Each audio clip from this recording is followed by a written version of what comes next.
Hi, this is John from East Eden Farms. I'd like to welcome you to my shop. Come on, sit back, relax, and let's go get to fixing some stuff.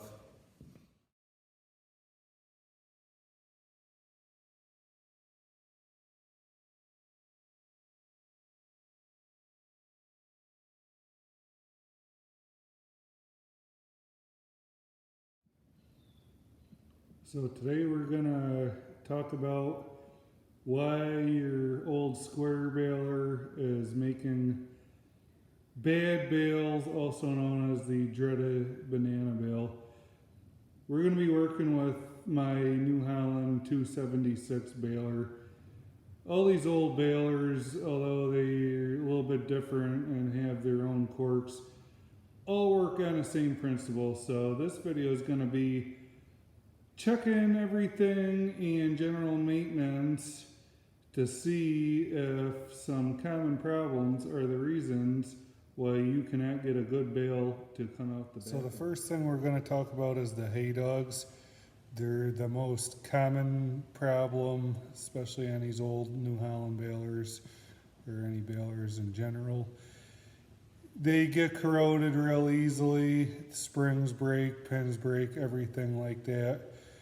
And if you're not having them working right, you will not get a good bale. So this is probably the first step I would take when diagnosing why my baler is not putting perfect bales out the back end.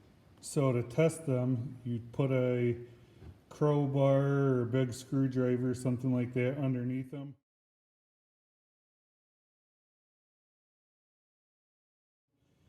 And you test by pushing. It should be light pressure. Come up, come down, move freely. The pin shouldn't move, so you can see. They're designed to ride on the pin and wear the pin out. Any sort of corrosion, broken pins, missing, bad springs will be your main problem because it will not be holding hay in the bale chamber. The other thing that you can do if you're having trouble getting a screwdriver or something like that underneath it, you can do what I've done here and take a piece of string, run it underneath it, and pull up on the hay dog.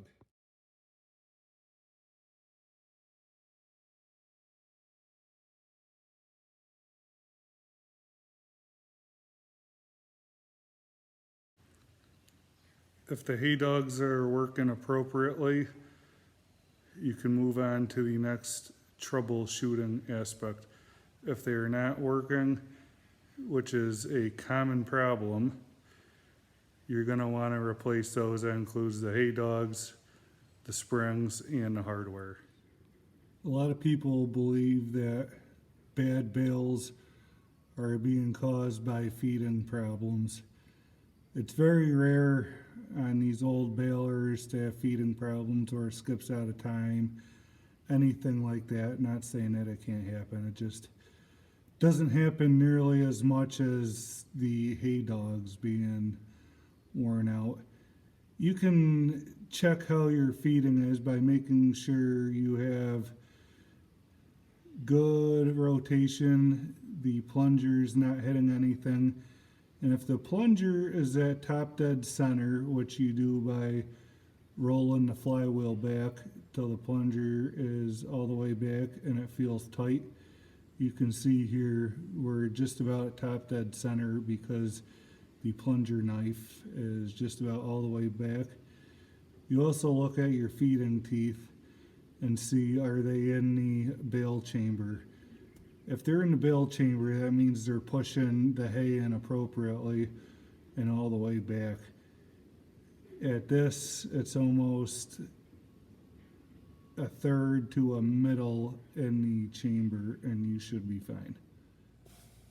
The last common problem with these balers is having pour knives on the plunger and the side of the bale chamber.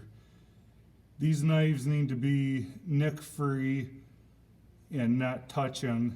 There is factory clearances on most of them. I was not equipped when I did these to do that, but I can run a coin in between them when they're all the way back. So this is what it should look like. Should go through smoothly, cut the hay all the way, and you can see there's a little bit of a gap that you should be able to stick a coin in between all the way through. Hopefully these last 3 tricks I showed you will get you diagnosed on why your small square baler is not making those perfect bales that you desire. Check the hay dogs first and go through, check the rest of it.